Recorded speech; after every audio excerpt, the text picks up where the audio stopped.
Magandang araw po sa inyo. Bago po tayo magsimula, ini-invite ko po kayo na panoorin ang aking mga personal vlogs. Ganon din, huwag kalimutan na mag-like, share, and subscribe. Mag-post din ang inyong mga comments sa ating YouTube channel. Ngayong araw sa Papa Dudut Stories exclusive on YouTube. Dear Papa Dudut, isang napakagandang araw po sa inyo tulad ng pagpapaganda ng araw ninyo sa aming mga nakikinig. Naway lalo pang tumatag ang inyong programa. Isa na po ako sa mga masayang tao once na itong sulat ko ay maikwento ninyo. Kaya sana ay mapili niyo po ito. At salamat po sa lahat. Itago mo na lamang ako sa pangalang Christina. Papa Dudut, hanggang kailan po ba ang epekto ng unang pag-ibig? Unang pag-ibig na kahit na hindi naman naging kami, ang gulo hindi ba? Kaya hayaan niyo pong ikwento ko sa inyo. Way back year 1999 noong college pa lamang ako. Hindi naman po sa pagmamayabang marami ang nanliligaw sa akin. Madaming nagpaparamdam na kinakausap ko naman kaagad na huwag nang mag-aksaya ng oras sa akin once na hindi ko sila tipo. Ayoko kasi na magpahirap dahil alam ko naman na ako rin ang mahihirapan. At may sinagot naman ako ng panahon na yon. Naging 3 po ang nobyo ko pero hindi naman po sabay-sabay. At ang pangatlo po ay ang naging asawa ko na. Pwede bang ako na lang? Tanong sa akin ni John at sinagot ko naman siya December 23, 2000. At nabiyayaan naman po kami ng 2 gwapong mga anak na mga binata na ngayon. Sa loob ng 16 years ay masasabi ko naman na maswerte kaming mag-asawa. Siya nga po pala si John. Itinuturing niya akong prinsesa at mahal na mahal niya ako. Ramdam na ramdam ko yon. Sa ilang taon naming pagsasama, Papa Dudut, ay mabibilang lang sa daliri kung kailan ako nagluto at naglaba. At kahit na wala namang kaming kasambahay ng panahon na yon at tipikal na buhay mag-asawa lamang kami, ordinaryong Pinoy ika nga, ay pinagsisilbihan niya ako, Papa Dudut. Kami nga ata ang tinadhana. Noong unang taon na sinagot ko siya ay parang lahat sumasabay sa agos dahil nakagraduate na kami noon. At kung saan naman siya nagtatrabaho ay malapit lang kami sa isa't isa. Kaya lagi kaming magkasama. Kahit nasa duty siya ay pinupuntahan niya ako. Kaya madalas ay nagugulat na lamang ako nang sasabihan ako ng katrabaho ko na nandyan daw ang boyfriend ko. Laging ganon. Sa una ay okay naman ang lahat pero kalaunan ay nahihigpitan ako as in bantay sarado ako sa kanya. Maraming bawal, maraming hindi po pwede. Pero lahat naman po ay nakakasanayan, hindi ba? Kaya naging okay naman sa akin ang lahat. Marahil nga ay sa mahal niya ako. Mahal na mahal. Sabi nga mahalin nga daw ang taong mahal tayo kaysa tayo lang ang nagmamahal. Total, napapamahal naman ako sa kanya. At masasabi ko naman na mahal ko na rin siya ngayon at eto, bumuo na kami ng pamilya. Kinasal nga po pala kami, Papa Dudut, taong 2003. Sa loob ng maraming taon ay marami na kaming naipundar. Maraming pangarap na nasa kamay namin. Very smooth, minsan ay may mga pagsubok pero agad-agad naman naming nalalampasan. May disgrasya na lalong nagpatatag sa aming mag-asawa. Nagkaroon po kami ng tindahan at computer shop, Papa Dudut. Nakakatuwa nga lang po dahil may computer shop kami ay wala kami kahit na anong account sa internet. Mapa Friendster man o Yahoo. Naging busy kami sa future namin, abala sa pagpapaunlad ng pamilya. At nung namatay po ang mama ko December 2009. At dahil hindi siya makakauwi ang tiyahin ko na nasa Italy ay tinawagan ako na gumawa daw ako ng Facebook para makita niya mga pictures o maging video. Kaya January year 2010 ay gumawa ako ng account. Nakakatuwa ang Facebook. Madali nga tayong maikokonekta ng mga taong dati nating kakilala, kaklase o maging dati pang mga kasamahan sa trabaho. Puyat ka na naman, sabi ni John. Napuyat dahil sa kaka-Facebook. At minsan napag-aawayan na rin namin ito at nakakatawa dahil sa pagkasiloso niya, itinapon niya ang sipi ko. Nakakatuwa siya, Papa Dudut. Nasanay na kasi ako sa pagkakaselos niya lagi kahit wala namang dapat na pagselosan. Kaya ginawan ko na rin siya ng account para alam niya ang kalakaran sa Facebook. Minsan nang nag-open ako ng Facebook ay nag-request sa akin ng isang tao na naging kaibigan ko noong college. Natawagan na lang po natin siyang si Virgo.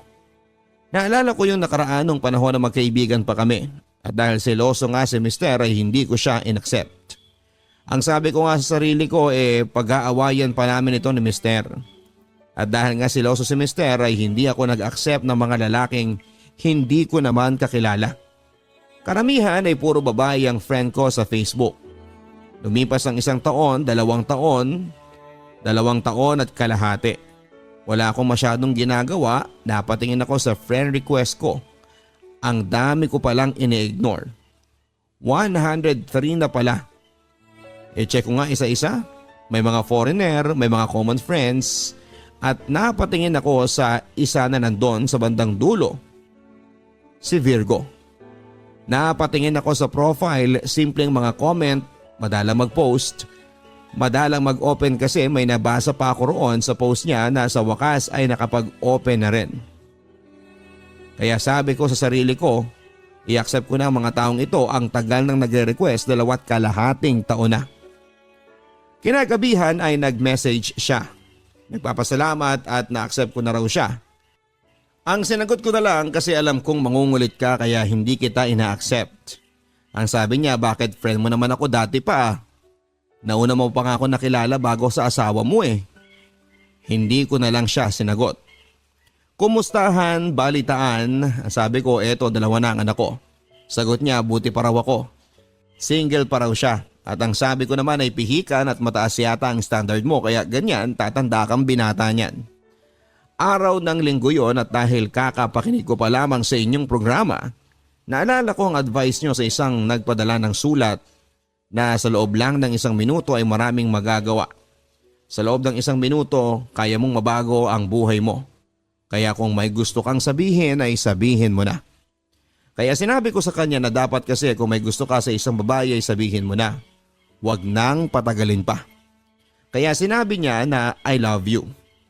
Sagot ko, wrong sent. Sabi niya hindi raw. Para raw talaga sa akin yung message na yon. Nagtaka ako, Papa Dudut. Doon siya nagkwento, dati pa raw niya akong nagugustuhan. Hindi daw first crush, first love daw niya ako. Ang dami niyang pinaalala sa akin.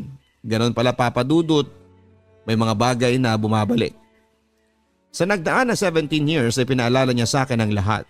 Ang library na lagi nandun siya kasi alam niyang nandun ako. Doon niya lagi akong hinahanap. Ang minsang pagyakap niya na akala ko ay malambing lang. Hindi ko naman nabigyan ng pansin yon. Likas kasi siyang malambing. At niyayakap naman niya ang mga kaibigan kong babae kaya para sa akin ay baliwala ang pagyakap niyang yon. Lagi niya pa akong inaasar. Hanggang sa may nanligaw na sa akin at hindi ko na siya nakita pa, magkaiba naman kasi kami ng kursong kinuha at schedule. At ngayon, handa raw siyang maghintay. Masakit daw at malungkot ang buhay niya. Tipong kakain lang dahil nagugutom, hindi dahil sa gusto niyang kumain. Pilit niyang kinakalimutan ako. Nakipagrelasyon sa iba pero hindi raw siya masaya. Kahit madagdagan pa ng 10 taon, kahit abutin pa raw ng 27 years, maghihintay raw siya. Doon ko nga tinignan ang buong timeline niya at totoo naman ang sinasabi niya. Wala pa nga siyang pamilya. Walang bumabati ng happy birthday daddy or nakatag na asawa at mga anak. Malungkot ang Facebook niya. Kokonti lang din na nagko-comment at pasalubong tito ang madalas kong mabasa. Nag-abroad pala siya. At sabi nga niya sa abroad ay makakalimutan ng lahat. 1, 2, 3, 5 na bansa na pala ang pinuntahan niya. Ika nga, Papa Dudut, nagmahal na saktan at nag-abroad. Torpe daw siya kaya hindi siya nanliligaw. Nung dumating siya sa Pilipinas gusto niyang magkita kami pero ayoko. Malaking ayoko. Ibablock ko ba siya? Ia-unfriend ko ba siya? Unfriend na lang para makikita ko pa rin siya. Hindi kami nag-usap ng muli. Totoo pala ang kasabihang mahirap mag-move on sa relasyon na hindi naman naging kayo. Hirap kumain, laging laman siya ng isipan ko. Buwan ng August, nag-message siya sa akin na sa ibang bansa na nga raw siya ngayon. Pang-anim na bansang napuntahan niya. Nereto ko pa nga siya sa kaibigan kong dalaga pero ayaw niya. Mahirap daw ang magmahal ng napipilitan. Iba raw kasi ang gusto kita at mahal kita pag usaping puso na. At ako lang daw ang mamahalin niya. Hindi na niya kaya pang mawala ako sa buhay niya at hinahanap niya ako. Tapos ang tagal ko pang inaccept. Nag-uusap muli kami at pinapaalala niya lagi na mahal niya ako dati pa. Marami siyang plano at tatanggapin niya ang dalawa kong anak.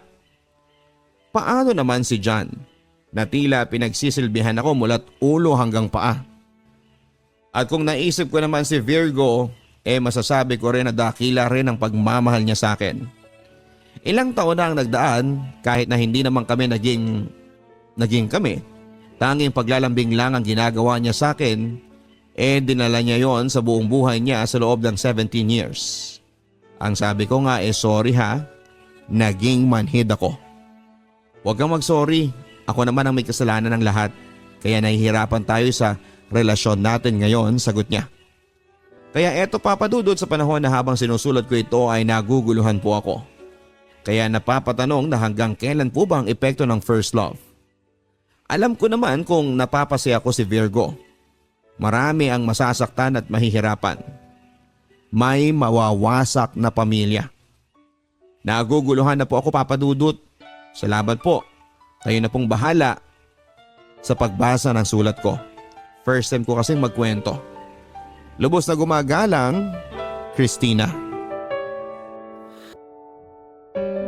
Magandang araw sa inyo mga kaibigan. Bago po tayo magpatuloy sa ating kwento ng pag-ibig dito po sa Papa Dudut Stories, huwag kakalimutan na mag-like, mag-share, mag-post ng comments at mag-subscribe sa aking YouTube channel. Huwag din pong kakalimutan na pindutin ang notification bell para maging updated kayo sa mga latest post ng inyong Papa Dudut. Huwag din kalimutang panoorin ang ating mga video vlogs na may mga challenges, daily vlogs at kung ano-ano pang mga adventure ng inyong si Papa Dudut. At ngayong araw sa Papa Dudut Stories. Papa Dudut Stories.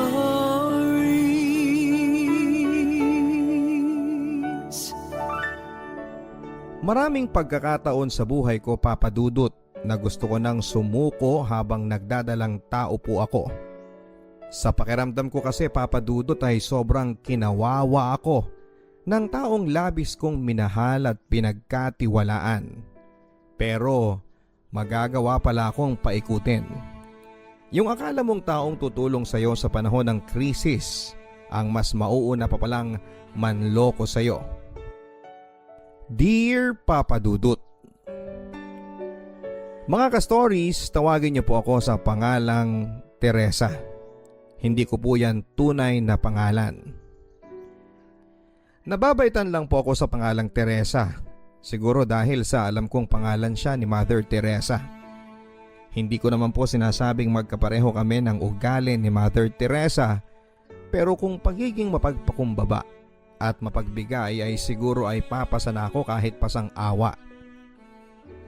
Yan ay kung pagbabatayan ang mga masalimuot na pinagdaanan ko sa buhay pag-ibig. Hayaan niyo pong simulan ko ang aking kwento ng buhay ko noong nag-aaral pa lamang ako sa kolehiyo. Hilig po naming magbabarkada at magkakaklase na dumaan muna sa malaking basketball court sa aming barangay sa tuwing uwian na. Gustong gusto ko po kasi na pinapanood na mag-practice at maglaro ng basketball ang mga varsity players sa aming barangay. Lalong-lalo na si Brian. Tisoy, gwapo, malinis sa katawan at higit sa lahat ay pagkabango-bango pa rin niya kahit pawis na at malakas talaga ang karisma niya sa aming mga kababaihan at mga beki na rin. Kung sa kahawigan po sa artista ang pag-uusapan ay parang si Wendell Ramos po ang datingan niya. Mas pabatain mo lang ng konti Papa Dudut. Aaminin ko po sa inyo Papa Dudut na kilig po ako sa kanya sa tuwing mapapatingin siya sa grupo namin habang nag-cheers sa kanya. Pakiramdam ko kasi ay malingon lang siya sa grupo namin ay may ulam na kami. Kanin na lang ang kulang. Dahil dito ay naging open po ako sa mga kaibigan ko na walang ibang pwedeng magpa-cute kay Brian at sa akin lang siya. Oy mga Bilat at Bex, basta sa akin na si Brian ha. Wala nang pwedeng magpa-cute sa kanya. Understood? Ano to? First come, first serve? Yan na bang labanan, Teresa? Pang-iisplok naman sa akin ng isa naming kaibigang Becky. Basta. Sa akin siya. Makikipaglaban ako ng patayan para sa kanya. Walang ibang pwedeng makagalaw sa kanya, no? So ikaw lang ang pwedeng magpagalaw sa kanya. Natatawang hirit pa ni bakla, dahilan para sabay-sabay kaming magtawanan. Marahil marami sa mga judger ninyong listeners ang sasabihing sobrang landi ko noong dalaging ding pa lamang ako, Papa Dudut. Well, opo ang isasagot ko. Ako na talaga ang nagbibigay ng motibo sa kanya. Para lang mapansin niya ako, Papa Dudut, ay nandyang nagpapalit ako ng sexy shorts kapag manonood na ako ng game niya. Hindi pa kasama dyan yung nagpapadala pa ako ng food para lamang sa kanya. Kaya nga kahit sa codename ko sa storyang ito ay ginawa ko na lang pong Teresa para magmukha naman akong Santa. Sa kanya lang naman po ako naglalandi, Papa Dudut, kasi pakiramdam ko ay siya talaga ang the one para sa akin. Bagay kami. Tisoy siya, morena ako. Gwapo siya, maganda naman ako. Kahawigan ko daw po si Winwin Marquez, sabi ng ilan sa mga best friends ko.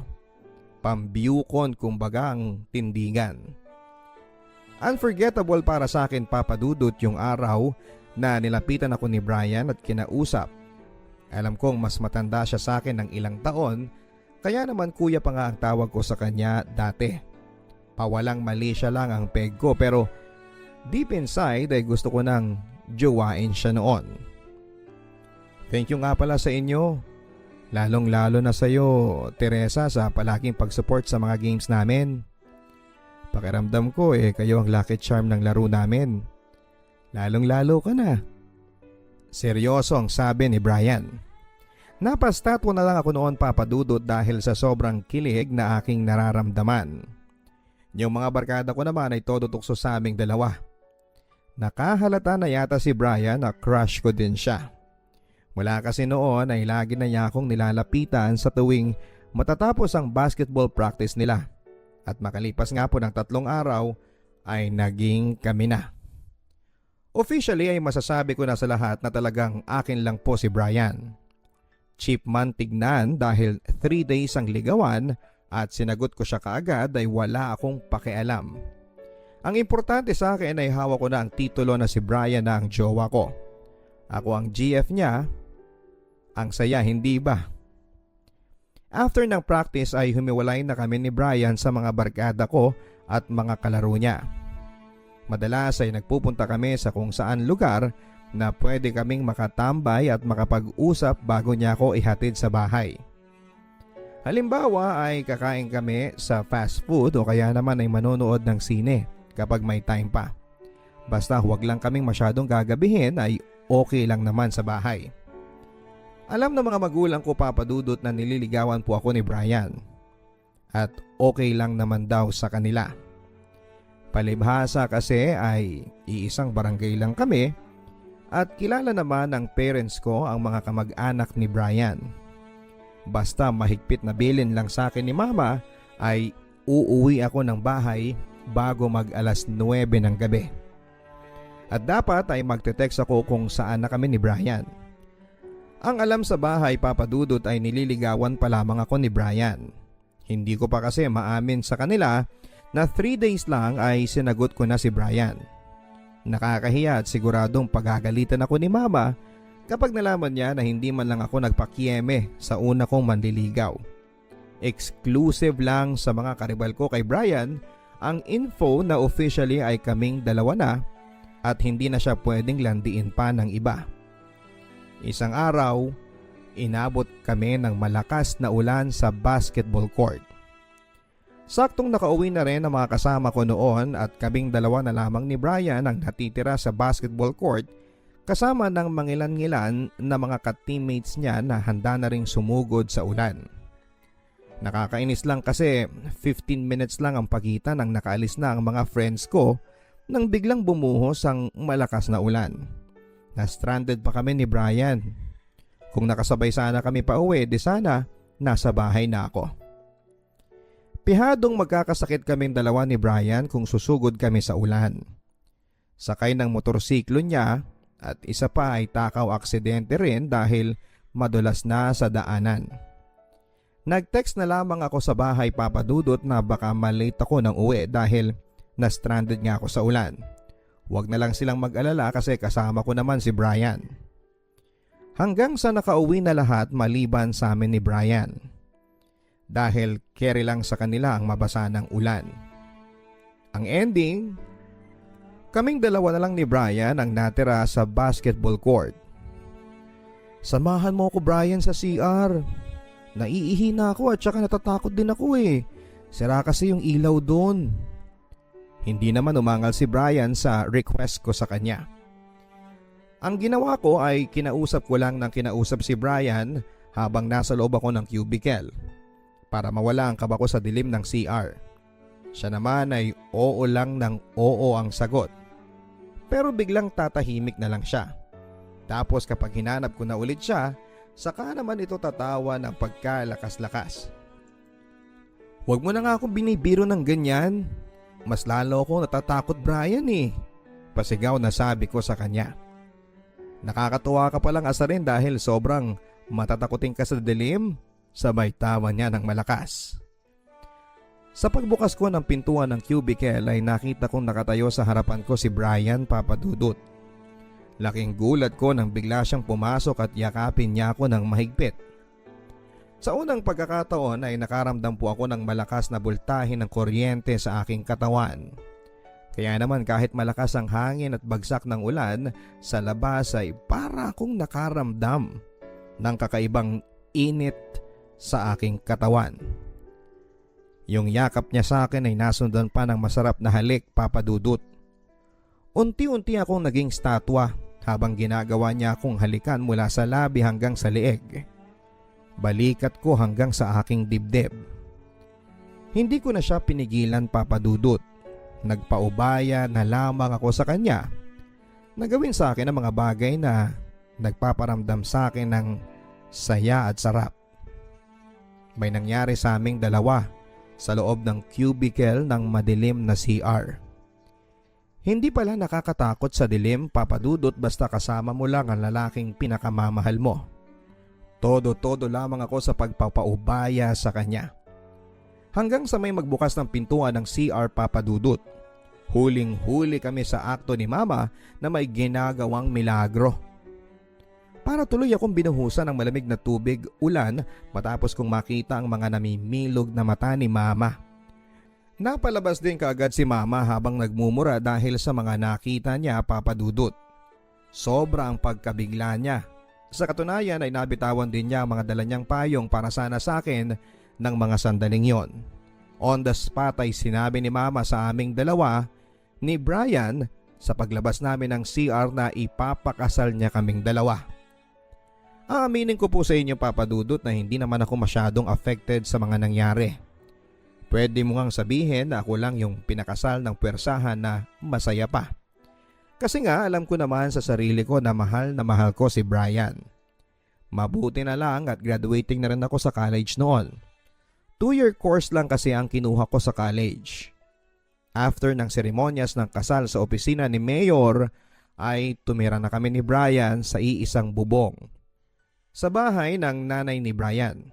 Pinagpatuloy pa rin ni Brian ang pagiging varsity ng basketball. Suportado naman kami ng nanay niya na nagtatrabaho noon sa Japan. Kaya financially ay nakakaluwag kami. Minsan sumasalo ng padala ang mama niya pero nakakahingi naman ako ng tulong kina Mama kapag kinukulang. After 2 months ng pagsasama bilang mag-asawa ay nabuntis nga ako papadudot. Feeling alaga ako noon kay Brian. Excited na siya sa magiging anak namin. Sana daw ay maging baby boy para may kasama siya sa paglalaro ng basketball. Hindi nagbago ang pagiging malambing ni Brian, same with yung hilig niya sa pagbabasketball. Araw-araw pa rin, parang basketball is life sa kanya. Pero mas okay na sa akin yung basketball ang pinagkakabalahan niya kesa makaisip pa siya ng mambabae. Maraming tournaments ang dinadayo ni Brian at ng mga kaliga niya para sa basketball, Papa Dudut. Lumalaban sila sa interbarangay at noong una ay nagagawa ko pang sumama para mag-cheer sa kanya tulad ng dati noong magjowa pa lamang kami. Pero nung lumaki na ang tiyan ko at hindi na ako makaangkas sa motorsiklo niya ay hindi na ako sumasama. Nakikibalita na lamang ako sa mga naging game results sa kanya. Mainit daw ang naging huling laban nila Papa Dudut sa kabilang barangay dahil nagkaroon pa daw ng pisikalan. Hindi naman na sa akin bago yung ganong klase ng mga eksena sa game court. Kaya parang baliwala lang sa akin nung sinabi niya yon. May isa pang game sa finals at doon na raw magkakaalaman. Seryosong sabi ni Brian sabay ngiti na parabang sigurado na siya na liga nila ang mananalo. Hindi ko akalain, Papa Dudut, na sa final game na yon, yun pala ang final chance na rin na magkikita pa kami araw-araw ng asawa ko. Sobrang naging paghaharap ng dalawang liga, dahilan para magkaroon ng suntukan sa basketball court. May napuruhan si Brian dahil halos manghiram ng mukha sa aso yung nakasuntukan ni Brian. Nakamalas-malasan ay anak daw pala ng isang konsehal. Marami ang nakakita ng pinagbantaan daw si Brian na ipatutumba siya nito. Sa kwento ni Brian, masyado daw kasing naging agresibo ang laro kaya sila nagkapikunan. Mula noon, Papa Dudut, ay nagulo na ang buhay naming mag-asawa. Araw-araw ay nakakatanggap na kasi ng mga pagbabanta sa text messages na lulumpuhin daw nila si Brian kapag nagkaroon sila ng pagkakataon. Pinayuhan ng mga kamag-anak namin si Brian na magtago muna at magpalamig dahil sa mga pangyayari. Naging maingat sila sa pagpaplano sa anong pwedeng gawin para makaiwas nga sa trouble ang asawa ko. Maging ako, Papa Dudut, ay hindi ko nalaman kung saang lupalop nila pinagtatago ang asawa ko. Basta ang alam ko ay dito lang din daw sa Maynila. Kaya hindi ako dapat mag-alala sakaling manganak na ako dahil makababalik naman si Brian para dumalaw anytime. May bahagi sa akin na pilit na iniintindi ang sitwasyong pinasok ng asawa ko, Papa Dudut. Alam ko kasi na makabubuti yon para sa kanya dahil buhay na ang pinag-uusapan dito. Pero paano naman kami ng magiging anak ko? Ilang buwan na lang ay manganganak na ako. Sa umpisa ay nakatanggap ako ng text mula kay Brian para kumustahin ako sa kalagayan ko. Pero hindi nagtagal ay parang naging mag-isa na lamang ako, Papa Dudut. Dahilan para ma-depress ako ng sobra. Hanggang sa makapanganak na ako, Papa Dudut, ay hindi niya man lang ako nagawang madalaw. Bumilang pa nga ng 5 araw bago ko nakitang pagmumukha ng asawa ko. Mabilis lang yon. After nilang magpictura ng baby namin at mag-iwan siya ng pera ay sumibat din siya kaagad. Iniisip ko lang kayo ng baby natin. Hindi ako pwedeng tumambay dito sa bahay natin. Mahirap na. Alam ko na marami ang nakamanman sa akin. Seryosong sabi ni Brian. Ipinakita din niya sa akin ang huling text message na natanggap niya. Bayad na raw ang taong tutumba sa kanya. Bagay na labis na nagpa-worry sa akin. Naiiyak na lamang ako noon, Papa Dudut, dahil pakaramdam ko ay unti-unting nasisira ang pinapangarap kong masayang pamilya dahil lamang sa galit sa kanya ng ilang makasariling tao. Ginamit nila ang yaman nila para makapanakit ng ibang tao. Pakaramdam ko noon ay ako ang mas biktima at ang baby namin sa naging sitwasyon ni Brian. Para akong may asawa pero wala. Para akong nakikipagrelasyon ng LDR na bawal mo siyang kausapin. Buti pa nga yung ibang LDR eh. Alam nila kung saan nila pupuntahan ang jowa nila. Samantalang ako ay hindi ako pwedeng magpunta sa kanya. Hindi ko pwedeng malaman kung saan nagtatago ang asawa ko. Iniiwasan lang namin nila mama na madala ka sa sobrang lungkot at puntahan mo ko doon. Hindi makakabuti sa atin yun, Teresa. Konting tiis na lang. Mas lilipat tayo sa mas malayo, sa mas ligtas na lugar at isasama ko na kayo ni baby. Naghihintay lang ako ng malaking perang ipapadala ni mama galing sa Japan. Pagbibigay pag-asa sa akin ni Brian na balang araw ay babalik na sa normal ang pagsasama naming dalawa. Till one day, may nagpasa sa akin ng video ng asawa ko. Active pa rin siya, si Brian, sa pagbabasketball, pero this time ay may bago na siyang kasamang nag-cheer sa kanya. Sweet na sweet silang dalawa sa video. Lalong lalo na noong humalik pa ang demonyo kong asawa sa babae niya. Pero ang mas nagpabilog sa mga mata ko ay nang nakita kong buntis si girl sa video. Mataba yung babae sa video pero mas mataba at bilog na bilog ang tiyan niya. Kaya hindi ako pwedeng magkamali, Papa Dudut. May ibang babae ang asawa ko at buntis pa yung babae. Iyak ako ng iyak noon. Yun na po yata ang pinakamatinding depression na na-experience ko sa buhay ko. Wala din ako mapagsabihan ng sama ng loob ko dahil nahihiya ako sa mga magulang at sa mga kamag-anak ko. Ano na lang ang sasabihin nila sa aming dalawa ni Brian, Papa Dudut? Ayoko namang kaawaan ako at ang baby ko.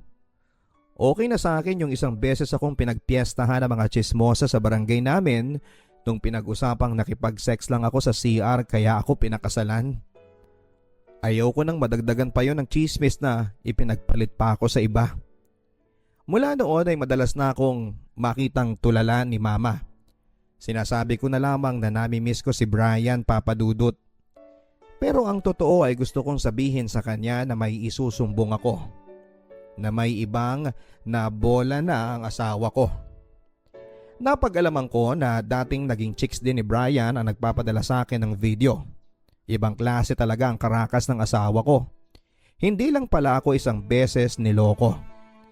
Mag-isa ko lang pong pinuntahan si Brian sa lugar na sinasabi sa akin ng asset ko. Halos mawala na ako ng boses noon sa kakasigaw sa kanya at sa naging babae niya. Ang sabi sa akin ni Brian ay wala na daw siyang magagawa dahil nandyan na. Iyak lang ako ng iyak noon, Papa Dudut. Mabibinat yata ako sa ginawa kong pagwawala kaya naman umabot pa kaming 3 sa baranggayan. Dahil dito ay nakialam na rin ang nanay ni Brian sa Japan. Umano ay ititigil niya ang pagsusustento sa amin ng anak ko sakaling ireklamo ko ang anak niya. Nilatag din sa akin ni Brian ang ideya na napingot lang siya at pinagbabantaan din siya ng mga kamag-anak ng bagong babae niya kapag hindi rin siya dito nagbigay ng sustento. Si mama na raw niya ang bahala sa mga gusot na pinasok niya. Pinangako sa akin ni Brian na ako daw at ang baby namin ang mas mahal niya. Magpapakalayo-layo na raw kaming 3 pero sa isang kondisyon. Walang makakaalam sa mga kamag-anak ko ng nagawa niyang kalokohan. Gusto ko na pong pumayag, Papa Dudut, dahil kailangan ko din pong magpakapraktikal. Ayaw ko din naman po yung ideya na pag-usapan pa kami sa lugar namin. Kumbaga ay mas praktikal yung ino-offer sa akin ni Brian na solusyon. Isa pa ay wala na rin naman akong magagawa sa bagong gusot na pinasok ng asawa ko. Kundi ang pagtakpan na lang siya sa tulong na rin ng pera ng nanay niya. Ano po kaya ang mas tama kong gawin, Papa Dudut? Mapayuhan po sana ako ng inyong mga tagapakinig. Ang inyo pong ka-story, Teresa.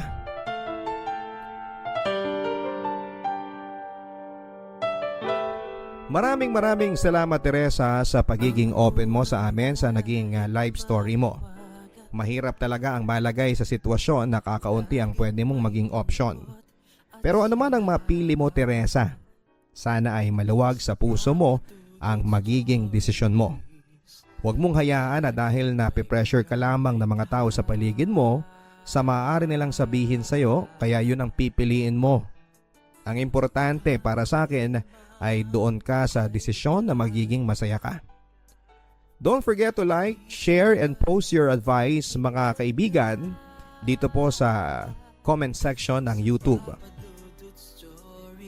Kung ano nga ba ang inyong maipapayo kay Teresa. Sa mga gustong magpadala ng kanilang Papa Dudut Stories, ipadala po ito via email sa papadudutstories@gmail.com. Again, don't forget to subscribe, mag-like, mag-share, mag-post ng comments, at pindutin ang bell button para ma-notify po kayo. Hanggang sa muli mga kaibigan, ako po si Papa Dudut, dito po sa Papa Dudut Stories.